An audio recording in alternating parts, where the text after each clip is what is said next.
Bismillahirrahmanirrahim. Assalamualaikum warahmatullahi wabarakatuh. Innal hamdalillah nahmaduhu wa nasta'inuhu wa nastaghfiruhu wa na'udzubillahi min syururi anfusina wa min sayyiati a'malina. May yahdihillahu fala mudhillalah wa may yudlilhu fala hadiyalah. Asyhadu an la ilaha illallah wahdahu la syarikalah wa asyhadu anna Muhammadan abduhu wa rasuluhu la nabiyya ba'dah. Allahumma shalli wa sallim ala hadzal nabiyil karim wa ala alihi wa ashabihi ومن تبعهم بإحسان إلى يوم الدين. وقال الله تعالى في كتابه الكريم يا أيها الذين آمنوا اتقوا الله حق تقاته ولا تموتن إلا وأنتم مسلمون. يا الحق أدخلنا مدخل صدق وأخرجنا مخرج صدق وجعلنا من لدنك سلطانا نصيرا. جاء الحق وزهق الباطل إن الباطل كان زهوقا. Ya alim, Allahumma alimna ma yanfa'una wanfa'na bima 'allamtana wa zidna ilma wa arana al-haqqa haqqa warzuqna ittiba'ah wa arana al-batila batila warzuqna ijtinabah. Rabbi shrah li sadri wa yassir li amri wahlul 'uqdatam min lisani yafqahu qawli. Rabbana innana amanna faghfir lana dzunubana wa qina adzabannar. Amma ba'd. Alhamdulillah, segala puji dan syukur adalah milik Allah Tuhan semesta alam yang telah menciptakan kita. Hari ini kita bertemu di udara di gelombang 1044 AM iDream Radio Successful Muslim Family dalam program Tadabbur Al-Quran, di mana insya Allah kita akan coba menelusuri sedikit demi sedikit, bagian demi bagian dari firman Allah Subhanahu wa Ta'ala yang termaktub di dalam Al-Quran, dengan harapan mudah-mudahan keimanan kita kepada Allah semakin kuat, kualitas ketakwaan kita kepada Allah semakin baik, sehingga mudah-mudahan kebahagiaan hidup di dunia dan di akhirat akan kita capai. Tidak lupa kita baca salawat dan salam. Allahumma sholli ala Sayyidina Muhammad wa ala ali Sayyidina Muhammad. Assalamualaikum ayuhan Nabi wa rahmatullahi wabarakatuh. Semoga Allah terima salawat dan salam yang kita baca dan dilimpah curahkan kepada para nabi dan para rasul, wabil khusus Rasulullah Muhammad SAW. Dan semoga kita termasuk orang yang akan berbahagia saat bertemu dengan Allah Subhanahu wa Ta'ala, dijauhkan dari siksa api neraka, dimasukkan ke dalam jannahnya, berkumpul bersama dengan orang-orang yang soleh, bertemu dengan Rasulullah SAW di tepi sebuah telaga yang sangat indah, di bawah sebuah pohon yang sangat rindang, insyaallah. Amin ya rabbal alamin. Sahabat iDream yang dirahmati Allah, di mana pun Anda berada, melanjutkan kajian kita dalam program Tadabbur Al-Quran. Kita akan merangkak menuju ke pembahasan tentang surah Al-Ghasyiyah, di mana tema dari surah Al-Ghasyiyah ini adalah tertunduk malu atau berseri-seri. Sahabat iDream yang dirahmati Allah, dimanapun Anda berada, ada dua pemandangan yang kontras ya, kalau kita lihat apa yang disampaikan oleh Allah Subhanahu wa Ta'ala di dalam surah Al-Ghasyiyah. Kontrasnya adalah bahwa Allah mengabarkan akan terlihat nanti di yaumul kiamah ya, kelompok orang yang berwajah sendu, sedih ya, kusam, muram, durja ya. Dan nampak ya seolah-olah mereka sedang malu atau terhinakan. Dan sementara satu lagi adalah kelompok yang berwajah cerah ya, gembira, sumringah ya, berseri-seri, dan terlihat dari wajah mereka seolah-olah mereka sedang berada di dalam kebahagiaan. Keduanya merupakan bagian dari dua penghuni keabadian ya, surga atau neraka, dan siapakah mereka dan bagaimana mereka kondisinya sampai terlihat jauh berbeda. Nah, itulah yang menjadi pembahasan dalam surah Al-Ghasyiyah. Surah Al-Ghasyiyah ini, sahabat iDream yang dirahmati Allah, menurut para ulama ya disepakati diturunkan Allah Subhanahu wa Ta'ala di kota Mekah ya, jadi masuk ke dalam kelompok surah Makkiyah. Posisinya itu setelah surah Az-Zariyat ya. Dan kenapa dinamakan sebagai surah Al-Ghasyiyah? Karena memang kalau kita lihat dari redaksi ayatnya ya, kata Al-Ghasyiyah merupakan bagian dari ayat pertama ya di dalam surah Al-Ghasyiyah. Di mana makna atau arti kata Al-Ghasyiyah sendiri adalah hari pembalasan. Dan ini merupakan satu rangkaian kejadian yang terjadi pada hari kiamat gitu ya. Nah, menurut bahasa al-ghasyiyah berarti sesuatu yang dahsyat, ya, yang bisa menggoncangkan hati manusia. Nah, jadi saking dahsyatnya itu sampai ke hati. Karena ada suara suara atau peristiwa yang begitu dahsyat besar, tapi kita nyantai aja gitu ya. Paling ya cuma tutup kuping ya atau tutup mata. Tapi al-ghasyiyah ya, ada satu peristiwa nanti yang Allah sebut sebagai al-ghasyiyah ya, hari pembalasan, dan kedahsyatan pada hari itu sampai menggetarkan hati seluruh manusia. Bahkan kalau kita lihat di dalam Al-Quran ya, Allah Subhanahu wa Ta'ala sudah mewanti-wanti, memberikan warning dan peringatan kepada kaum muslimin ya, agar mereka mempersiapkan diri ya, untuk berhadapan dengan hari tersebut ya. Maka ada perintah ya, agar kita menyelipkan rasa takut, rasa khawatir ya, akan terjadinya peristiwa tersebut. Karena memang kata Allah Subhanahu wa Ta'ala ya, bahwa hari itu ya dahsyatnya luar biasa, sehingga hati seluruh manusia ya, itu merasa tergoncang ya, merasa khawatir ya, insyaallah. Nah, tema utama dari surah ini ya, menurut para ulama masih seperti pembahasan surah-surah di atasnya ya, dari surah An-Naba ya, dari surah An-Naba ke bawah. Itu masih terkait dengan fenomena umum pada surah-surah Makkiyah ya, yaitu menekankan pada aspek keimanan terhadap hari kiamat ya. Karena orang kalau nggak beriman, nggak yakin ya adanya hari kiamat, di mana hari itu manusia akan mendapatkan balasan sesuai dengan apa yang dia kerjakan, boleh dikatakan dunia ini akan kacau. Kalau kita lihat ya, adanya kejahatan-kejahatan, tindakan-tindakan terorisme, apalagi kegiatan kelompok-kelompok kriminal begitu ya, gangsterisme, vandalisme, itu kan yang jadi persoalan. Percaya nggak ya orang-orang pelaku-pelaku dari tindakan kejahatan itu bahwa kejahatan mereka akan dibalas di hari kiamat? Percaya nggak mereka? Sejauh mana keyakinan mereka adanya hari pembalasan? Ketika seseorang memiliki keyakinan yang kuat dan mendalam bahwa nanti semua perbuatan kita, baik buruknya, akan dibalas oleh Allah Subhanahu wa Ta'ala, maka bisa kita pastikan ya, bahwa orang nggak akan berani untuk melakukan kejahatan. Siapapun dia, ya, sekalipun dia penguasa, pejabat, pengusaha gitu ya, orang punya uang banyak, punya kedudukan tinggi, kalau yakin di akhirat semua yang akan dibalas ya, setimpal, sama rata ya, maka nggak akan berani gitu ya, memanipulasi kasus ya, merekayasa hukum dan sebagainya, tidak akan terjadi. Jadi ini yang kemudian ditekankan di dalam surah Makkiyah yang jumlahnya cukup banyak di dalam Al-Quran.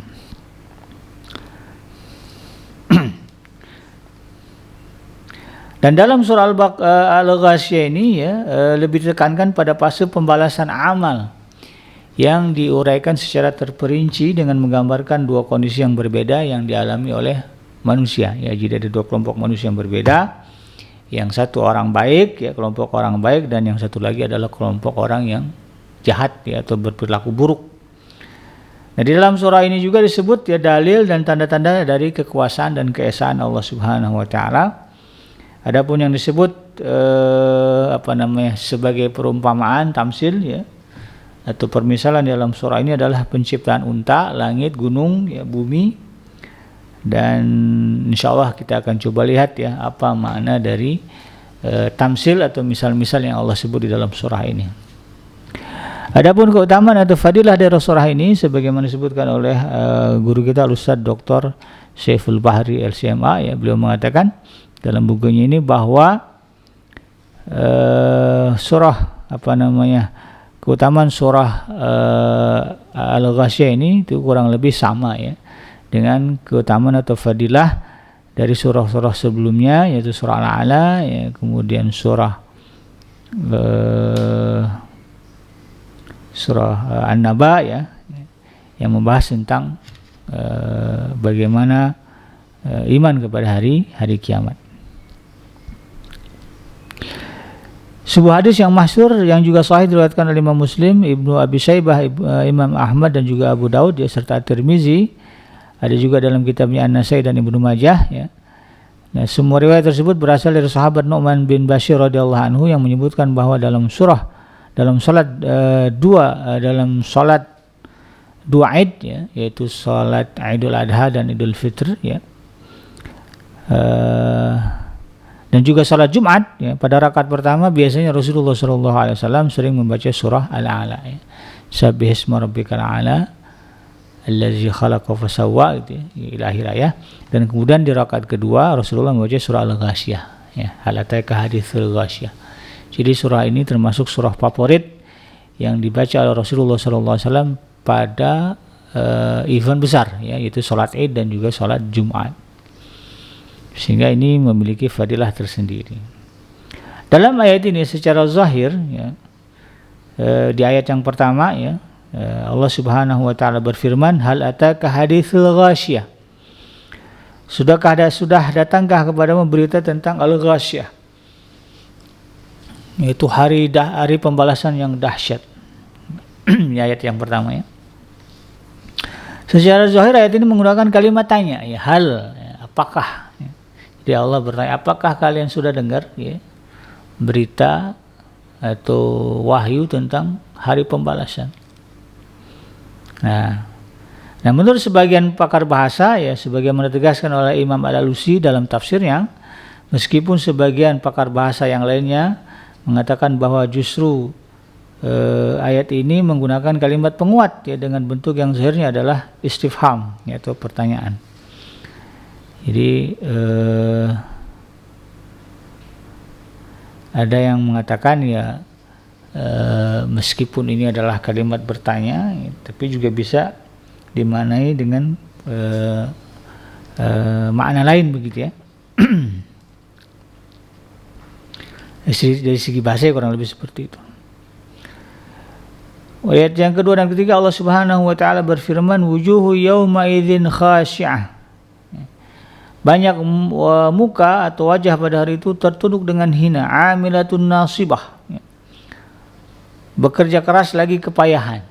Nah, jadi di ayat pertama Allah Subhanahu wa taala nanya ya, kepada manusia, hal ataka haditsul ghasyiyah, sudah sampai belum kepada kalian berita tentang hari kiamat?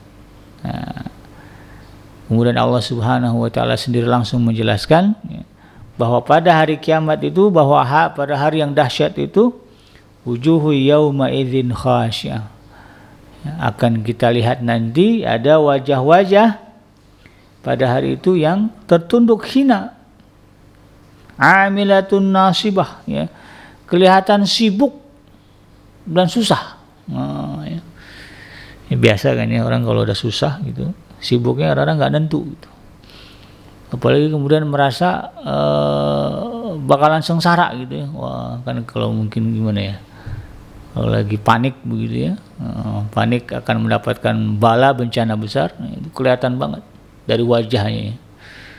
Wajah ini kan penampakan ya, dari manusia, dari kita tentang kondisi yang dirasakan.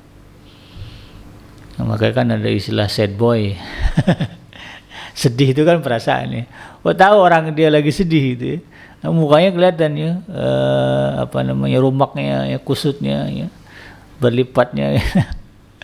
Sehingga digelari sebagai sad boy gitu ya. Nah, pada hari kiamat juga begitu, nanti akan dilihat ya, bagaimana kondisi manusia berdasarkan wajah yang nampak.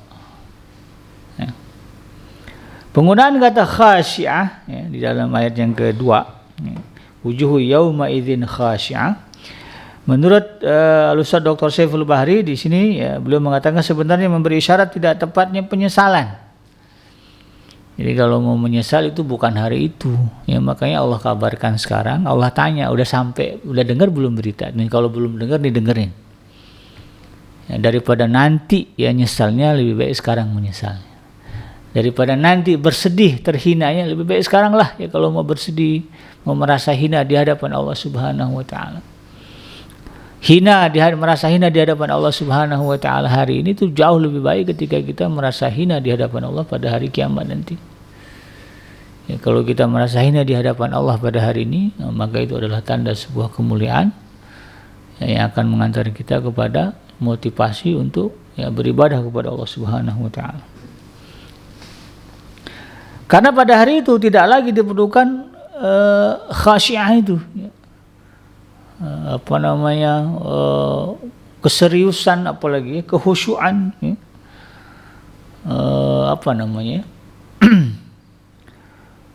mimik atau gimmick yang menunjukkan menyesal gitu. Nggak ada gunanya lagi. Mau serius memandang Allah gitu ya, bukan hari itu, tapi di dunia inilah. Karena pada hari itu bukanlah hari untuk beramal, tapi hari itu adalah hari di mana Allah Subhanahu wa taala akan memberikan balasan. Maka muka mereka tertunduk sebenarnya bukan karena khusyuk namun lebih karena merasa terhina dan dihinakan oleh Allah Subhanahu wa taala. Karena mereka sangat sadar posisi seperti apa balasan yang akan mereka terima. Jadi orang-orang yang kelihatan sepertinya takut kepada Allah itu bukan takutnya orang bertakwa pada hari kiamat itu ya. Justru pada hari kiamat nanti orang yang bertakwa merasa berbahagia ya. Berharap penuh kepada Allah Subhanahu wa taala, sementara orang-orang yang pada hari itu disifati sebagai orang jahat, orang buruk, mereka takut kepada Allah Subhanahu wa taala, tapi ketakutan pada hari itu tiada manfaat dan menggambarkan posisi mereka yang rendah. Sadar dia tahu di dunia berbuat semena-mena mengabaikan larangan perintah Allah Subhanahu wa taala, tidak peduli halal dan haram. Wajar jika kemudian di akhirat nanti, di yaumul kiamat nanti, dia kemudian merasa takut kepada Allah Subhanahu wa taala. Kaget dipikir Allah tuh nggak ada, ternyata ada Nah, seberapa keras mereka melakukan kepayahan dan kehusuan yang tidak akan memberikan manfaat itu untuk menyelamatkan mereka dari muka Allah Ibnu Abbas menafsirkannya dengan amal yang mereka lakukan di dunia memang banyak, tapi justru akan mendatangkan kepayahan dan memberatkan mereka ketika berada di akhirat. Jadi bisa jadi di antara orang-orang itu adalah orang-orang yang berbuat begitu berbuat baik kepada sesama, tetapi kemudian landasannya bukan iman, landasannya bukan penghambaan diri kepada Allah Subhanahu wa taala, tapi yang lain. Ada juga yang berbuat baik tetapi tidak beriman kepada Allah, ada banyak. Apakah bermanfaat? Dia tidak akan bermanfaat karena yang menciptakan mereka adalah Allah, sementara Allah lah yang tidak mereka imani. Inilah pentingnya kita beriman kepada Allah Subhanahu wa taala agar kebaikan-kebaikan yang kita lakukan tidak sia-sia di hadapan Allah nanti. Nah, pada ayat berikutnya Allah Subhanahu wa taala menjelaskan kepayahan yang mereka terima di mana setidaknya ada 3 hal menurut Ustaz Dr. Saiful Bahri di sini. Yang pertama, di ayat yang keempat, tasla naran hamiyah. Yang pertama kepayahan yang akan mereka hadapi adalah memasuki api yang sangat panas. Dah kebayang dah belum masuk ke dalam api, tapi udah kebayang bahwa mereka akan masuk ke dalam api yang sangat panas. Dan ini merupakan balasan dari perbuatan yang mendatangkan murka Allah Subhanahu wa taala ketika mereka di alam dunia. Udah dikasih tahu ada neraka, cuek aja. Udah tahu zina itu akan menyeret ke dalam neraka, masa bodoh itu. Sudah tahu khamar itu akan membuat Allah marah, nggak peduli. Dan pada akhirnya kemudian begitu di yaumul kiamah terbayang sudah dosa-dosa yang telah dilakukan, zinahnya, mabuknya, judinya, kemudian dengkinya, irinya, selama hidup di alam dunia, dan itu yang kemudian membuat mereka bermuram durja dari wajahnya. Di ayat yang kelima, ini merupakan gambaran kesusahan yang akan mereka terima. Yang kedua adalah apa? Ayat yang kelima Allah Subhanahu wa taala berfirman di mana mereka sudah terbayang akan mendapatkan tusqa min ainin aniyah, bahwa mereka nanti akan diberi minum dari sumber air yang sangat panas. Nah, ya. Kita minum kopi aja di dunia ditunggu agak ini dulu ya, agak hangat, ya, suhunya turun. Ya, nggak ada orang mau menyeruput kopi air mendidih langsung diminum. Ya. Tetapi di akhirat nanti, mau tidak mau, suka tidak suka, ya, atas dasar ya, amal perbuatan jahat yang dilakukan di alam dunia, maka orang-orang itu akan dipaksa oleh Allah Subhanahu wa taala meminum air yang sangat panas. Ya, jadi dilihat betul air itu mendidih, menggelegak, diminumkan. Ya. Tusqa min ainin aniyah. Nah, dalam kondisi demikian yang panas, maka tidak baikkan sekelilingnya panas, ya, api itu panas, kemudian disuruh minum dari air yang sangat panas. Nah, kondisi yang panas itu, ya, tidak sedikit pun ada persediaan air dingin yang bisa menyejukkan tenggorokan. Yang ada justru adalah sumber air yang sangat panas, yang menambah penderitaan mereka bertambah dan bertingkat-tingkat. Ya, dan tidak sedikit ya, di dalam ayat lain dijelaskan bahwa minuman yang disediakan adalah darah dan nanah. Panas satu hal lainnya apa? Ternyata yang diminum itu adalah darah dan nanah. Jadi mereka di dunia ya minum yang haram-haram gitu ya. Padahal Allah sediakan minuman halal gitu, tapi yang dipilih jadi minuman favoritnya minuman yang haram-haram. Maka nanti di akhirat Allah akan hinakan dengan minum itu tadi ya, darah dan nanah plus ya, menggelegak dan mendidih. Nah, ini bagi mereka yang bangga ya megang botol botol miras begitu, apalagi dipertunjukkan kepada masyarakat dia mabuk begitu, masya Allah ya. Keliling-keliling kampung nunjukin bawa botol ya, kadang-kadang sekarang pakai motor begitu ya. Waspada ya, di akhirat nanti Allah akan hinakan, dipaksa nanti minum nanah dan darah yang menggelegak. Karena kan udah jelas hukumnya haram, Allah larang ya. Innamal khamru wal maisiru rijsun min amali syaitan. Yang namanya khamar ya, yang memabukkan itu haram. Kalau orang Islam saya rasa tahu lah, paham lah, karena di sekolah juga diajarkan. Tidak pun di sekolah diajarkan ya, telinganya mestilah dengar ya kiai orang lain ngomong nggak boleh, haram ya. Bahkan sesama pemabuk juga tahu ya, itu haram.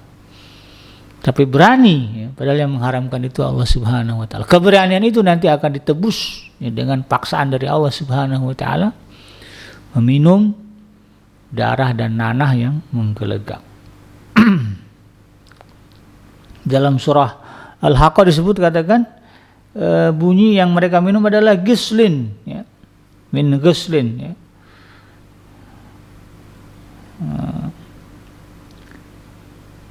Di ayat yang ke-36 bahwa yang mereka makan dan mereka minum, tidak ada yang mereka makan dan mereka minum di neraka itu kecuali darah dan nanah.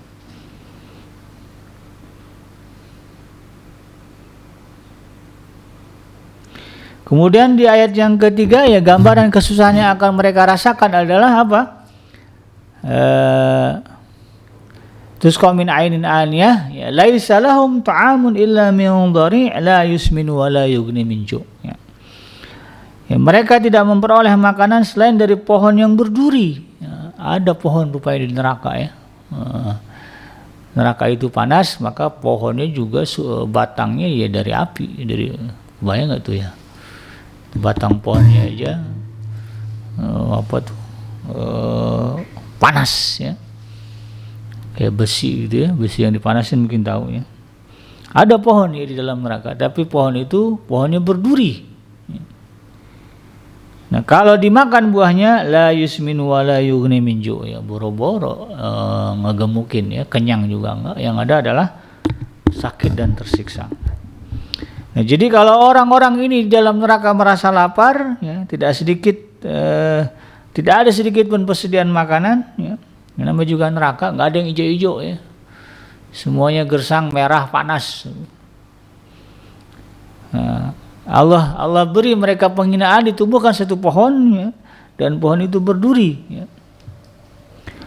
Kalau ada binatang ya sekarang ini hidup gitu kan ya, ketemu pohon ini ya, jangankan manusia, hewan aja nggak mau makan ya.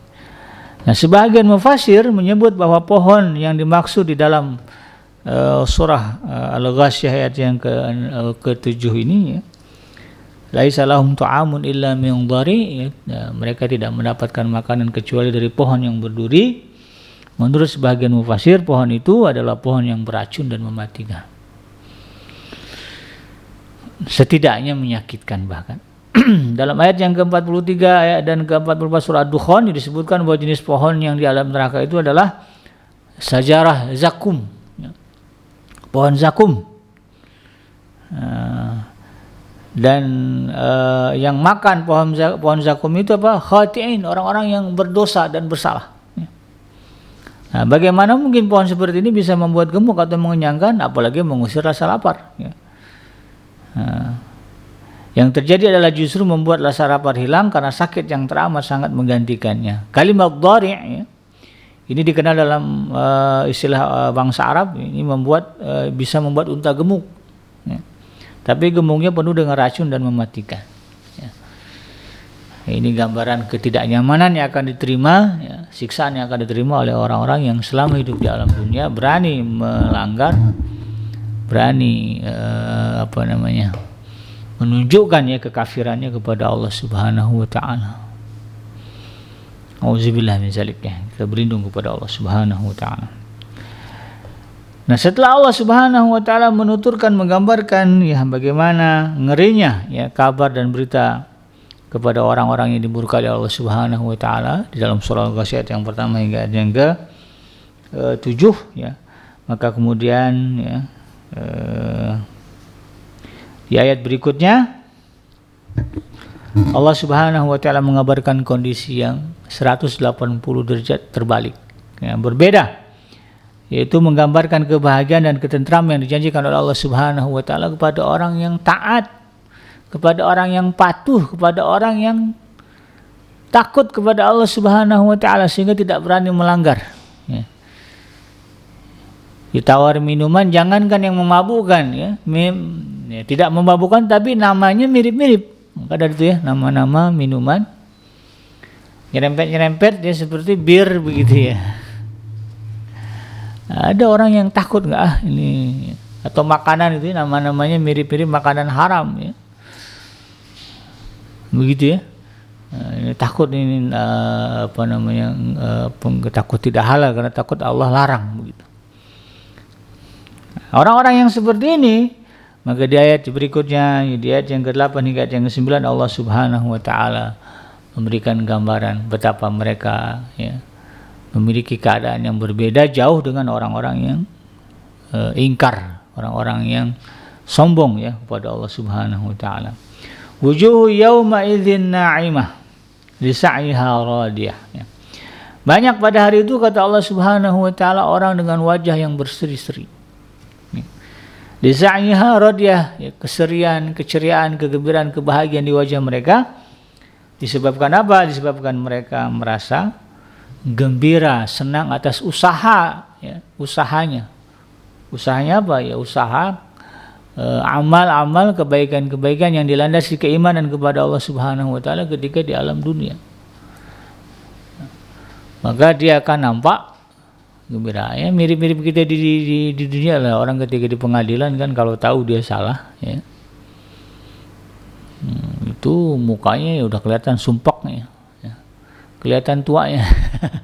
Padahal sebelum masuk pengadilan selalu tampil ceria, selalu tampil bahagia ya. Kelihatan muda, begitu masuk pengadilan kelihatan tuanya, kelihatan rumaknya, kelihatan lipatan-lipatan ya, kerutan-kerutannya. Nah, dia tahu dia salah kan gitu ya. Nah, orang-orang baik pada hari itu layak untuk berseri-seri dan berbahagia ya, untuk menerima kabar gembira dari Allah Subhanahu wa taala atas usaha yang telah mereka lakukan di alam dunia. Apa yang mereka lakukan? Ya, menahan hawa nafsu, ya. Kemudian mengikuti ajaran dan petunjuk dari Allah Subhanahu wa taala. Kata Allah, bangun ya subuh-subuh ya, padahal lagi enak-enak tidur gitu ya, apalagi daerah yang dingin. Ya, kalau udah kedengaran as-salatu khairum minan naum gitu kan. Ya, banyak orang lebih senang narik selimut ya kalau di daerah dingin. Ya. Tapi ada orang-orang yang kemudian karena Tuhannya, karena rasa takutnya kepada Allah Subhanahu wa taala, rasa cintanya kepada Allah Subhanahu wa taala, dia bangun, ya dilawan semua rasa malas itu, ya diambil wudhu lalu kemudian dia sholat. Ya. Ini kan usaha ya. Lalu kemudian kata na'imah di ayat yang ke-8 ya, wujuhu yawma idzin na'imah. Ya, ini menunjuk kepada bekas nikmat yang Allah berikan terhadap mereka. Padahal mereka belumlah mendapatkannya, baru sekedar kabar gembira, tetapi saking nyatanya ya, kabar gembira kenikmatan yang akan Allah berikan kepada mereka, itu sepertinya seolah-olah seperti sudah mereka rasakan. Nah, ini padahal masih dikumpulin ya, belum dapat nikmat. Tapi saking positifnya ya, saking besarnya kebahagiaan dalam diri mereka, ya, seolah-olah mereka sudah mendapatkan, ya, merasakan kenikmatan dari Allah Subhanahu wa taala. Nah, itu belum menikmati. Lalu bagaimana kalau kemudian betul-betul mereka kecemplung merasakan langsung nikmat-nikmat yang Allah janjikan, ya. Jadi belum masuk surga aja udah ceria, udah cerah, ya, apalagi kemudian masuk ke dalam surganya Allah Subhanahu wa taala. Kesyukuran ini bertambah ketika mereka merasa bahwa perbandingan yang jauh lebih buruk dari bayangan mereka ya diterima oleh orang-orang yang berkelakuan buruk. Ya, dulu di dunia pernah jadi teman ya, ngajakin mabok, ngajakin zina, ya, dia nggak mau, dikasih tahu jangan bro, ya, itu kan haram dalam agama ya, mabuk haram, zina haram gitu kan. Tadi hari kita masuk neraka kalau ngelanggar. Nah, kata teman, emang ada neraka misalnya. Ya, ketemu ntar tuh ya di akhirat dengan model teman yang begini, maka dia akan bisa lihat ya, bagaimana susahnya ya temannya dulu yang melanggar perintah Allah Subhanahu wa taala, sementara dirinya ya takut kepada Allah Subhanahu wa taala. Padahal lazimnya sebuah berita ya kelulusan biasanya ditampakkan adalah yang berhasil, sedangkan dalam surah ini ya itu sebaliknya. Didahulukan dulu berita kegagalan dan kesengsaraan ya. Tujuannya adalah menyelaraskan tema besar utama surah ini, itu memberikan peringatan yang menggetarkan jiwa sesuai dengan namanya surah Al-Ghasyiyah. Biasanya kalau orang ngasih berita gitu ya, biasanya yang disampaikan kan yang lulus dulu, yang baik-baik dulu. Tapi Allah Subhanahu wa taala di dalam surah ini memberikan kabar dulu tentang orang-orang yang susah, orang-orang yang gagal, orang-orang yang fail. Harapannya apa? Supaya kita langsung bergetar, ya Allah gitu. Jangan dulu cengengesan begitu ya. Tapi kaget dulu supaya kemudian termotivasi diri untuk mencegah diri ini dari perbuatan-perbuatan yang mendatangkan kemurkaan Allah. Di ayat yang ke-10 Allah Subhanahu wa taala berfirman fi jannatin 'aliyah, ya mereka berada dalam surga yang tinggi. Maka ketika sudah habis ya hari persidangan lewat semuanya, maka orang-orang ini ya, orang-orang yang wajahnya berseri-seri Allah tempatkan di dalam surga yang sangat tinggi, ya surga yang tinggi, menikmati karunia yang benar-benar tidak terlukiskan ya, bagaimana nikmat dan enaknya. Kata aliyah ya, fi jannatin aliyah ya, di dalam jannah yang tinggi. Nah, ini dimaksud menjunjung kedudukan mereka untuk menghormatinya. Ya, kalau kita memuliakan orang biasanya ditempatkan di tempat yang tinggi. Kalau kiai biasanya ceramah ya. Ada yang khusus ya, ditempatkan di tempat kursi sendiri, yang lain di bawah. Ya. Beliau sendiri di atas. Ini menunjukkan beliau adalah orang yang kita hormati, kita muliakan. Nah, itu bahasa kita, bahasa manusia. Maka Allah Subhanahu wa taala ya, menunjukkan kepada kita nanti di yaumul mahsyar ya, di hari kiamat ya, di akhirat nanti Allah memuliakan ya, orang-orang yang selama hidup di alam dunia taat kepada Allah Subhanahu wa taala, maka ditempatkan di surga dengan gambaran surga itu berada di tempat yang tinggi.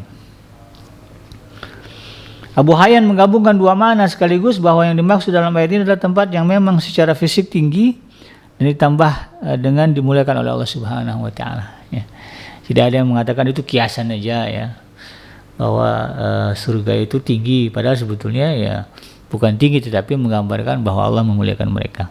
Tapi ada juga ya mufassir mengatakan ini memang betul-betul tinggi, ya, dan Allah memuliakan mereka juga. Tidak jadi masalah, ya. Tapi yang jelas, ya, cita-cita kita adalah bagaimana mendapatkan kemuliaan dan kenikmatan tersebut. Di ayat yang ke-11 Allah mengatakan la tasma'u fiha lagiyah. Allah kasih gambaran ya gimana surga yang Allah sebut sebagai tempat yang tinggi, tempat yang dalamnya banyak kenikmatan. Kamu tidak dengar di dalamnya perkataan yang tidak berguna. Ya. Jadi dalam surga itu tidak ada kalimat-kalimat konyol begitu, ya, kalimat-kalimat yang sia-sia, kalimat-kalimat apalagi ya fusuk, ya, kalimat-kalimat vulgar yang enggak jelas, ya, kalimat-kalimat yang enggak enak, enggak ada. Semua yang terdengar adalah kalimat-kalimat yang menyenangkan dan membahagiakan. Ya, semuanya adalah ungkapan syukur dan kebahagiaan. Penduduk surga tenggelam dalam kenikmatan dan kemuliaan yang diberikan oleh Allah Subhanahu wa taala. Kata-kata yang didengar dan diperdengarkan di antara mereka adalah hanya ungkapan yang baik yang menunjukkan bahwa mereka benar-benar merasakan kebahagiaan. Ya. Ya, kalau orang lagi happy, itu yang keluar dari mulutnya itu kan yang enak-enak didengar. Ya.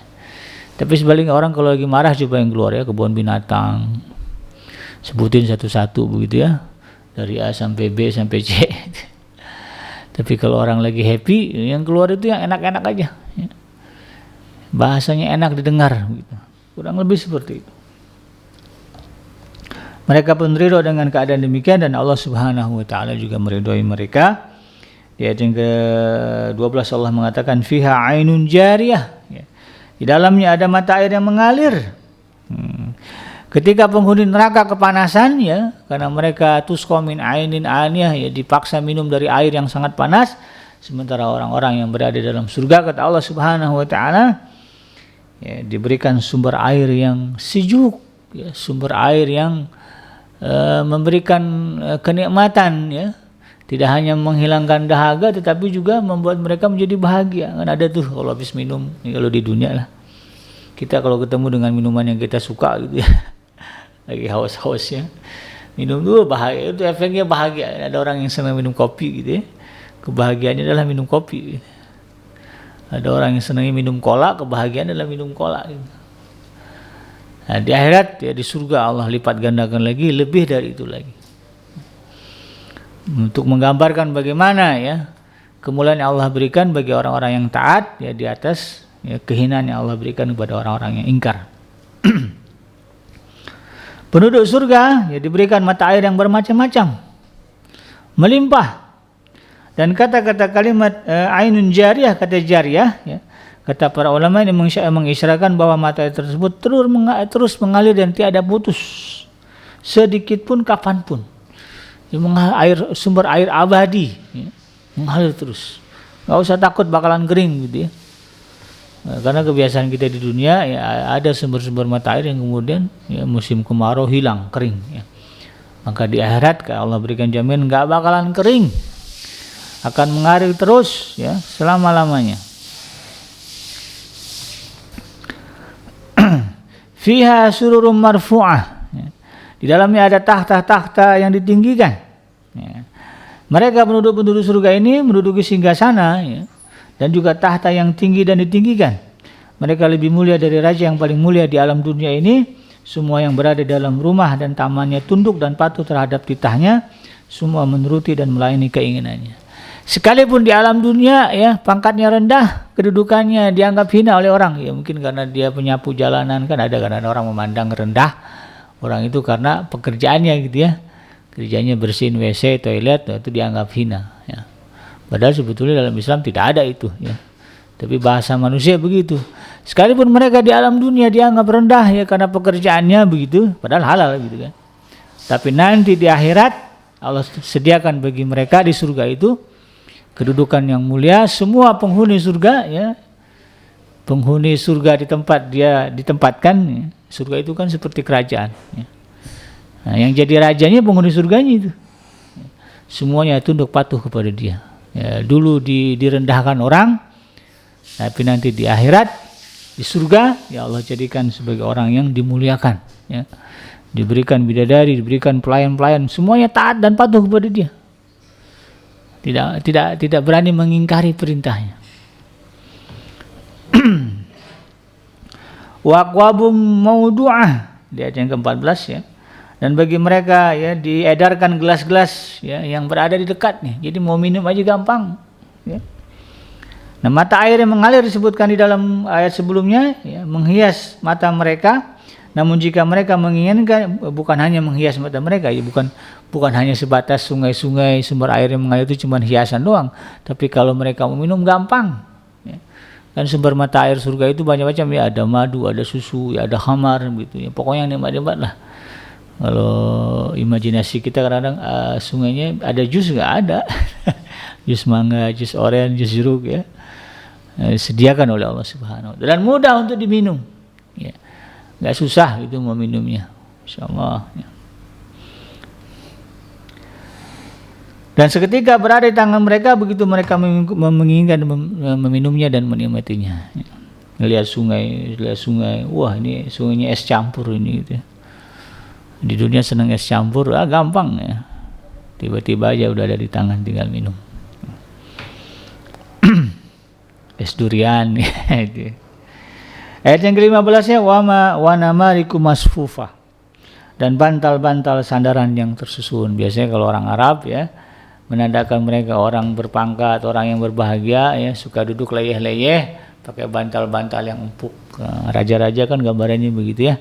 Ini sekedar gambaran bagi kita bahwa Allah Subhanahu wa taala memberikan mereka keadaan yang berbahagia, tidak disusahkan oleh apapun ya. Mereka rileks dan santai ketika berada di dalam surga. Padahal di dunia dulu mereka sibuk ya, berjuang ya. Berpanas-panasan mungkin ya, berhujan-hujanan untuk menegakkan kalimat Allah di alam dunia. Untuk menegakkan ibadah kepada Allah Subhanahu wa taala di alam dunia, dan di akhirat nanti masa bagi mereka untuk bersantai-santai. Ya, jadi kalau mau santai-santai jangan di dunia. Ya, tapi di akhirat nanti di surganya Allah Subhanahu wa taala. Di dunia ini kita sibukkan diri kita dengan beragam amalan saleh. Wa zarabiyu mabthusah ya, dan bagi mereka permadani yang terhampar ya. Jadi kasih karpet yang indah, itulah gambaran bagaimana surganya Allah Subhanahu wa taala yang luar biasa. Kemudian ayat berikutnya Allah Subhanahu wa taala ya mengajak kita untuk melihat tanda-tanda kebesaran Allah Subhanahu wa taala. Afala yanzuruna ilal ibili kaifa khuliqat. Maka apakah mereka tidak memperhatikan unta bagaimana dia diciptakan? Ya. Wa ilas samai kaifa rufi'at, bagaimana langit ditinggikan? Wa ilal jibali kaifa nusibat, dan bagaimana gunung-gunung itu ditegakkan? Wa ilal ardi kaifa sutiat, dan bagaimana bumi itu dihamparkan.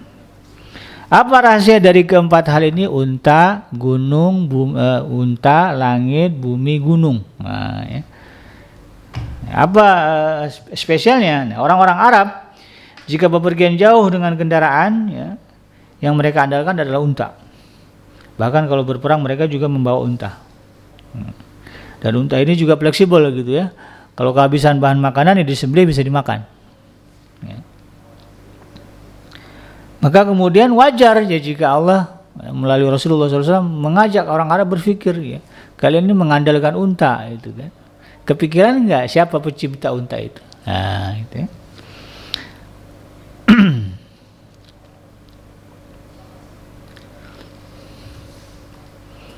Nah, keempat hal tersebut jika digabung-gabungkan seharusnya sudah cukup membuat manusia kemudian sadar dan segera bertobat, kemudian memperbaiki keadaannya dengan amal baik sebelum semuanya terhambat. Orang Arab itu kalau jalan di atas unta rileks begitu ya, sambil menikmati pemandangan langit cerah ya, gunung tinggi. Itu kan gambaran ya. Bagaimana bumi dihamparkan oleh Allah Subhanahu wa taala, padahal bumi ini menurut teori sains bulat gitu ya. Bulat ya. Kok bisa yang sesuatu yang disebut bulat itu begitu kelihatannya terhampar. Inilah hebatnya Allah Subhanahu wa taala. Ciptakan bumi bulat tapi yang kita rasakan itu terhampar ya. Lalu kemudian pada ayat berikutnya, fadzakir innama anta mudzakir. Ya, maka berilah peringatan karena sesungguhnya kamu hanyalah orang yang memberi peringatan. Lasta alaihim bimusaitirin illa man tawalla wa kafar. Bukankah kamu orang yang berkuasa di atas mereka. Kamu bukanlah orang yang berkuasa atas mereka, tetapi orang yang paling berpaling dan kafir. Ya. Nabi Muhammad SAW memang tidak sanggup menguasai jiwa mereka. Beliau tidak akan pernah bisa memberikan petunjuk kepada orang-orang yang tidak mau yang mengimani Allah Subhanahu wa taala, apalagi terhadap orang-orang yang berpaling dan sentimen serta melampaui batas. Fayu'adzibuhullahu al-'adzab al-akbar. Maka kemudian Allah Subhanahu wa taala ya ketika berbicara orang-orang yang bebel ya, tidak mau diperingatkan, padahal sudah jelas ya wahyu Allah Subhanahu wa taala sudah rapih ya, sudah tersusun di dalam sebuah kitab, tapi masih juga mengingkari, maka Allah akan mengazab orang-orang itu dengan azab yang besar. Abu Bakar Al-Wasiti mengatakan Nabi Muhammad diutus sebagai da'i dan bukan sebagai hadi. Ya, da'i itu artinya penyeru ya, pengajak. Sementara hadi itu adalah pemberi petunjuk ya.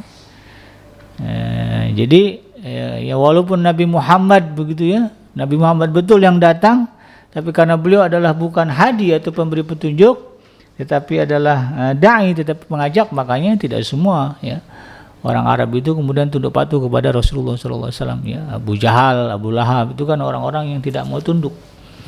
Makanya Allah tegaskan wa innaka la tahdi man ahbabta ya, bahwa engkau Muhammad tidak akan mampu memberikan petunjuk kepada orang yang kau sukai gitu. Karena hidayah itu milik Allah. Ya. Kemudian ayat yang terakhir ya 25 dan 26, inna ilaina iyabahum thumma inna alaina hisabahum. Sesungguhnya kepada kamilah kembali mereka, kemudian sesungguhnya kewajiban kamilah menghisab mereka. Allah telah mengutus sebaik-baik orang ya, yang bahkan yang terbaik yang pernah ada dan akan ada. Ya, jadi nggak ada orang yang sebaik Nabi Muhammad sebelum dan sesudahnya. Ya. Dan itu diutus kepada kita umat akhir zaman. Ya, dan Allah juga menurunkan sebaik-baik peringatan yaitu Al-Quran. Ya, Al-Quran ini ya adalah kitab suci yang tidak ada yang sebaik daripada Al-Quran sebelum dan sesudahnya. Nah, bahkan Al-Quran ini menyempurnakan kitab-kitab sebelumnya. Ya, kalau mau lihat di dalam Al-Quran itu ada ya, kalam Allah di dalam Taurat, ada di dalam Al-Quran. Firman Allah di dalam Zabur juga ada di dalam Al-Quran. Firman Allah di dalam Injil juga ada di dalam Al-Quran. Lengkap. Ya. Nah, sudah sedemikian Allah Subhanahu wa taala memberikan peringatan kepada manusia, masih juga ada yang lalai. Maka jangan salahkan ya jika nanti Allah Subhanahu wa taala mengazab ya mereka yang lalai, ingkar kepada apa yang Allah wahyukan, kepada apa yang Allah larang, apa yang Allah haramkan, begitu azab yang besar ya. Fa yu'adzibuhullahu al-'adzab al-akbar. Allah siksa, Allah azab mereka dengan azab yang besar. Karena nabi yang diutus nabi yang terbaik, kitab yang diberikan juga kitab yang terbaik. Tapi dengan yang terbaik-terbaik itu masih lalai juga. Ya. Masih bahkan nauzubillah ya, sekarang ada orang bodoh ya yang kemudian sanggup menunjukkan ya kekejiannya membakar Al-Quran. Ya, ini yang lagi ramai sekarang ya. Padahal itu adalah kitab terbaik gitu ya, yang Allah berikan kepada kita ya, umat manusia. Nggak kebayang ya bagaimana nanti azab yang akan Allah berikan kepada mereka, karena kalimatnya fayu'adzibuhullahu al-'adzab al-akbar. Dalam surah Al-Fajr ya pembahasan sebelumnya ya, dikatakan tidak ada yang menyiksa sebesar, sekejam, sedahsyat siksaan dari Allah Subhanahu wa taala. Siksa Allah Subhanahu wa taala itu betul-betul luar biasa.